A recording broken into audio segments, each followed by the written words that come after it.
കൊളംബിയയിൽ സുനാമിയെ തടഞ്ഞ ദിവ്യകാരുണ്യ അത്ഭുതം. അത് നടന്നിട്ട് ഇപ്പോൾ 120 വർഷം. പസഫിക് തീരത്തെ മുനിസിപ്പാലിറ്റിയെ ഭീഷണിപ്പെടുത്തിയ സുനാമിയിൽ നിന്ന് രക്ഷിച്ച കൊളംബിയയിലെ ദിവ്യകാരുണ്യ അത്ഭുതത്തിന് ഇപ്പോൾ 120 വർഷമായി. 1906 ജനുവരി 31 പ്രദേശത്തെ നശിപ്പിക്കാൻ വന്ന ഭയാനകമായ തിരമാലയെ നേരിടാൻ ഫാദർ ജെറാർഡോയും ഫാദർ ജൂലിയനും തിരുവോസ്തിയുമായി പുറപ്പെട്ടപ്പോൾ ഉണ്ടായ അത്ഭുതമാണ് പിന്നീട് കൊളംബിയൻ ദിവ്യകാരുണ്യ അത്ഭുതം എന്ന പേരിൽ അറിയപ്പെടുവാൻ തുടങ്ങിയത്. ദിവ്യകാരുണ്യ അത്ഭുതത്തിൻ്റെ 120ാം വാർഷികം ജനുവരി 31 സെൻറ്റ് ആൻഡ്രൂസ് കത്തീഡ്രലിൽ ടുമാക്കോ ബിഷപ്പ് ഫ്രാങ്ക്ലിൻ മിസൈൽ ബെറ്റാൻകോർട്ടിൻ്റെ കാർമ്മികത്വത്തിൽ നടന്നു. 1906 ജനുവരി 31 രാവിലെയാണ് സംഭവങ്ങളുടെ തുടക്കം. ശക്തമായ ഒരു ഭൂകമ്പം നാടിനെ പിടിച്ചുകുലുക്കിയിരുന്നു. കടൽ ഏകദേശം 1 കിലോമീറ്റർ പിൻവലിയുകയും ചെയ്തു. ഏതാണ്ട് അരമൈലിൽ കൂടുതലാണ് 1 കിലോമീറ്റർ എന്ന് പറയാം. ഇത് പ്രദേശവാസികളെ അപ്പാടെ ആശങ്കയിലാഴ്ത്തി. വൻ ശക്തിയോടെ തിരമാല തീരത്തേക്ക് വരുമെന്ന വിലയിരുത്തൽ വിദഗ്ധർ നടത്തി. മുൻകാല ചരിത്രവും അതുതന്നെയായിരുന്നു. തങ്ങളുടെ എല്ലാം നഷ്ടപ്പെടുവാൻ പോകുന്നുവെന്ന യാഥാർത്ഥ്യം ഉൾക്കൊള്ളാൻ ആ ജനത്തിന് കഴിയുമായിരുന്നില്ല. ഒരു വശത്ത് നിസ്സഹായാവസ്ഥ, മറുവശത്ത് പരിഭ്രാന്തി. എന്നാൽ മറുപടിയായി ടുമാക്കോയിലെ അന്നത്തെ ഇടവക വൈദികനായ ഫാദർ ജെറാർഡോ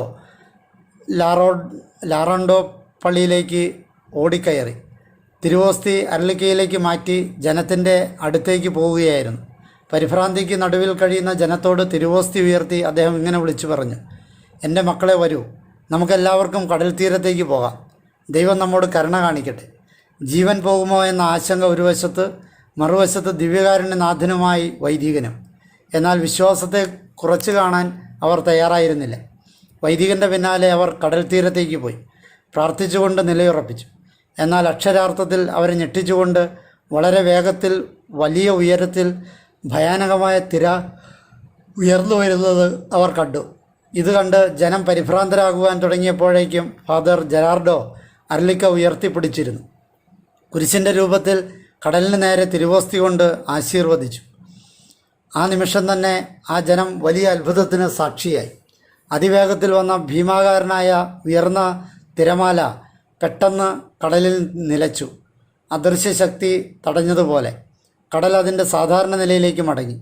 ഇതിനെല്ലാം സാക്ഷിയായ ജനത്തിന് തങ്ങൾ കണ്ട കാര്യങ്ങൾ വിശ്വസിക്കാൻ, മനസ്സിലുറപ്പിക്കാൻ സമയം വേണ്ടി വന്നു.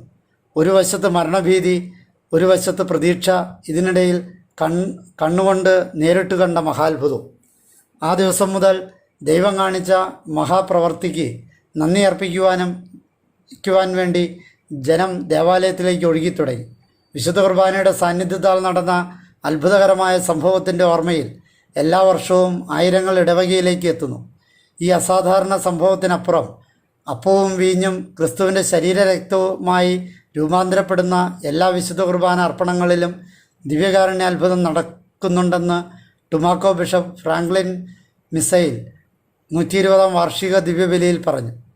വാർഷികാഘോഷത്തിൻ്റെ ഭാഗമായി 40 മണിക്കൂർ ആരാധന രൂപത സംഘടിപ്പിച്ചിരുന്നു.